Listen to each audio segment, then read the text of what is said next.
Hello, hello! So, I keep seeing the same idea appearing in different places. Belgian beer is back in the UK. And at first glance, that sounds like a trend story.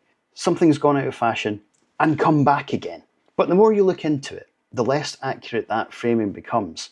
Because Belgian beer never really left. It just stopped being the loudest thing in the room. And now it's being noticed again.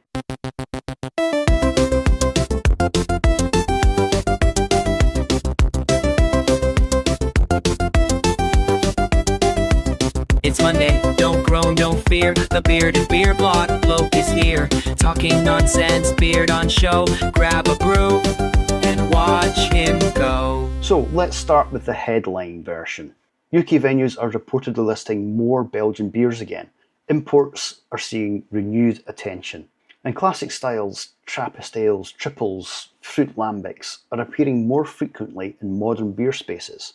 So the narrative then becomes Belgian beer is having resurgence. But that framing is doing a lot of work because it assumes Belgian beer had disappeared in the first place, which it didn't. It was always there, just not central. Now, Belgium occupies a slightly unusual place in global beer culture. It's not a trend region. It's not a reactionary brewing scene. It's one of the places where beer evolved continuously rather than episodically.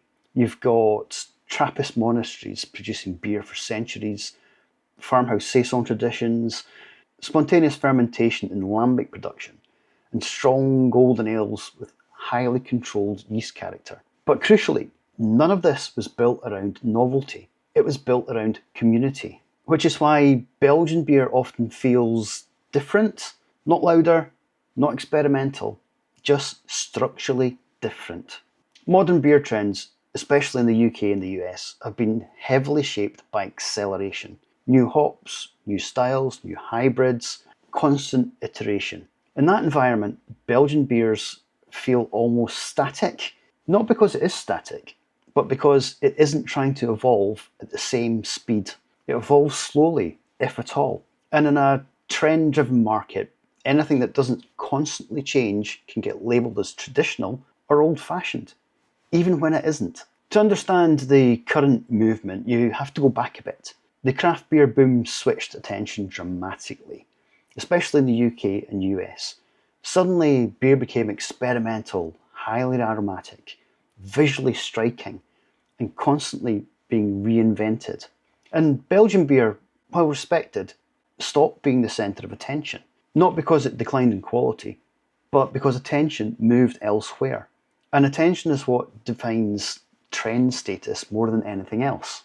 If you strip away trends entirely, Belgian beer is still doing something very specific. It prioritises yeast character, fermentation complexity, balance over intensity, long maturation, and structured strength. A triple isn't trying to overwhelm you immediately. A lambic isn't trying to taste like a fruit smoothie. Even strong Belgian ale tends to feel composed rather than chaotic. And that is very different to a lot of modern beer design. The interesting shift happening now, though, is not just consumer preference, but venue behaviour. UK pubs and bars are operating under pressure. Rising costs, tighter margins, changing drinking habits, and demand for premium options. In that environment, Belgian beer becomes useful again. It offers recognisable quality, strong provenance, premium positioning, reliable consistency, and a clear difference from domestic taps without needing constant reinvention. But there's also a quieter behavioural shift happening here. Drinkers are no longer locked into single identities. People move between craft exploration, classic pub drinking, imported premium beers, low ABV sessions, and alcohol-free options.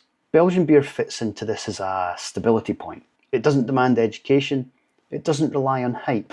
It simply exists as a known category of quality, and in an increasingly fragmented beer market, that matters. It's so tempting to say that Belgian beer is part of a return to tradition, but framing that isn't quite accurate, because nothing's been reinvented. The market has expanded. What we're seeing is not a cycle backwards, but a widening of preference. More styles coexisting, more international influence, more fluid identity in beer culture. Belgian beer has just been included again in that widening mix. Not replacing anything, not displacing anything, just re-entering the conversation. So when people say Belgian beer is back in the UK, that might be the wrong framing. It was never really gone. It just wasn't the focus. And now, as beer culture becomes more diverse again, it's being noticed for what it always was.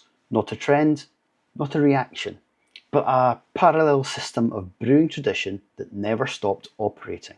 And in a market constantly chasing what's next, there's something interesting about something that simply stayed.